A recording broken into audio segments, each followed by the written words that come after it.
घृष्णेश्वर ज्योतिर्लिंग संभाजीनगरपासून 30 किलोमीटरच्या अंतरावर आहे। घृष्णेश्वर ज्योतिर्लिंग हे वेरूळ गावात आहे। इथे आपल्याला एलोरा केव्हसुद्धा पाहायला मिळतील, ज्यात आपल्याला प्रसिद्ध कैलास मंदिर पाहायला मिळेल। जर तुम्ही ट्रेनने प्रवास करणार असाल तर तुम्ही संभाजीनगरपर्यंत तिकीट बुक करू शकता।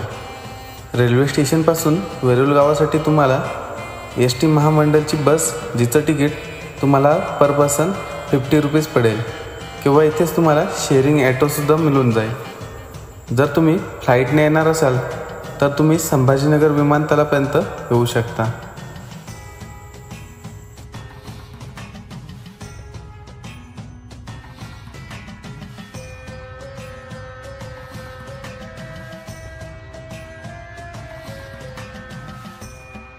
तर मित्रांनो, तुम्ही आता पाहू शकता आपण घृष्णेश्वर मंदिराच्या दर्शनासाठी लाईनीला आहोत।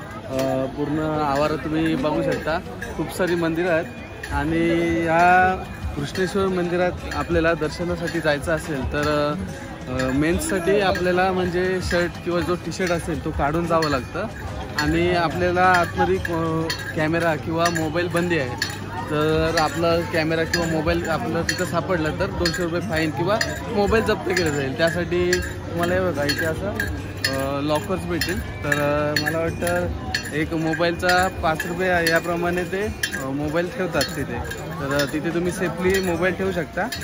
आणि घृष्णेश्वर मंदिर हे 12 ज्योतिर्लिंगांपैकी एक आहे। तर दर्शनासाठी लाईन आहे भरपूर, पण तुमचं मॅक्सिमम 1 ते 1.5 तासात दर्शन होऊन जाईल। आता आपण ऐकून आलोय विशान म्हात्रे आहे, आणि हा विवेक, अभिषेक आणि अक्षय।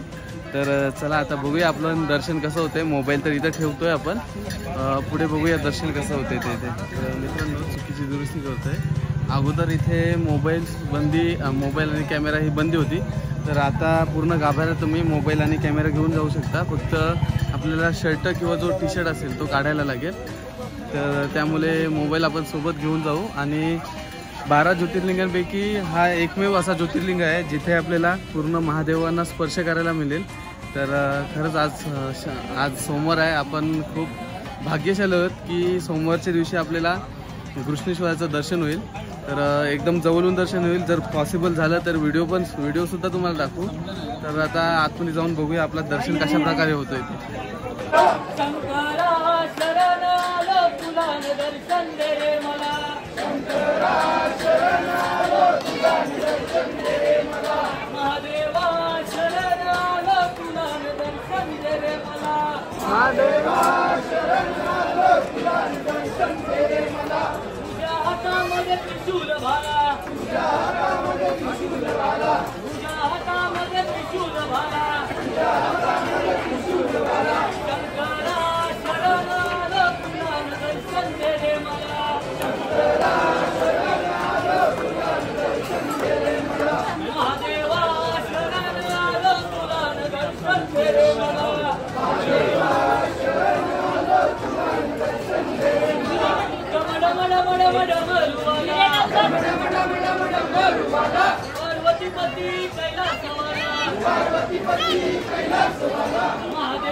तुम्ही मंदिर पाहू शकता, तर पूर्ण या लाईन्स आहेत। तिथं आपण जर मंदिराची पहिली एंट्री केली त्यानंतर या सर्व लाईन्स आहेत। तर लाईन्स खूप म्हणजे फास्ट जातात, एवढं काय गर्दी नाही आहे। तर जास्तीत जास्त 1 तासात आपलं दर्शन होऊन जाईल। अगोदर मागे सांगितलं मोबाईल बंदी होती, पण आता मोबाईल पण अलाउड केलेला आहे। तर आता बघूया आपलं दर्शनासाठी खूप एक्सायटेड आहोत। ओम नमो पार्वती पते हर हर। तर सध्या आपण 12 ज्योतिर्लिंगांपैकी शेवटचा ज्योतिर्लिंग म्हणजेच घृष्णेश्वर ज्योतिर्लिंगाच्या मंदिराच्या मागच्या बाजूस आहोत। थोड्याच वेळात आपला दर्शन होईल। तर 12वा ज्योतिर्लिंग आहे, माझा 5वा ज्योतिर्लिंग आहे, आणि माझा फर्स्ट टाइम आहे माझा पण पहिला ज्योतिर्लिंग आहे। आणि विवेक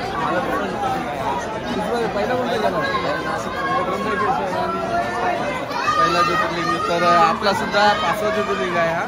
म्हणजे प्रत्येकाची इच्छा आहे की आयुष्यात कधीतरी 12 ज्योतिर्लिंग म्हणजे लवकरात लवकर करण्याचा आपण प्रयत्न करू. मंदिराच्या पुढच्या भागात व्हिडिओ काढण्यास मनाई होती, त्यामुळे पूर्ण व्हिडिओ दाखवू शकलो नाही. पण दर्शन खूप सुंदर झालं. एवढं सुंदर दर्शन घेऊन मनाला खूप आनंद झाला. चला तर आपण मंदिराच्या इतिहासाकडे बोलूया. या ज्योतिर्लिंगाची कथा या शिवालय तीर्थापासून जोडलेली आहे.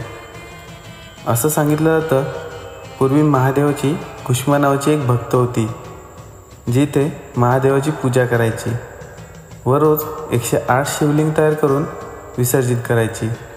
एका रात्री कुष्माच्या मोठ्या बहिणीने कुष्माच्या मुलाला मारून याच कुंडात फेकून दिले. दुसऱ्या दिवशी जेव्हा कुष्मा पूजा करायला येते, तेव्हा तिचा मुलगा याच कुंडातून जिवंत बाहेर येतो. महादेव कुष्मांच्या मोठ्या बहिणीवर क्रोधित होतात, पण कुष्मा त्यांना माफ करायला सांगते व कुष्मा महादेवांना येथेच राहण्यासाठी विनंती करते.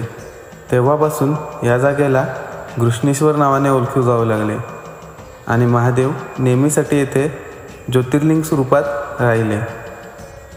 ज्योतिर्लिंगाची पूजा तर खूप पूर्वीपासून येथे होते, पण आज जो आपण मंदिर पाहतोय, हा मंदिर 18व्या शतकात अहिल्याबाई होळकर यांनी बांधला होता.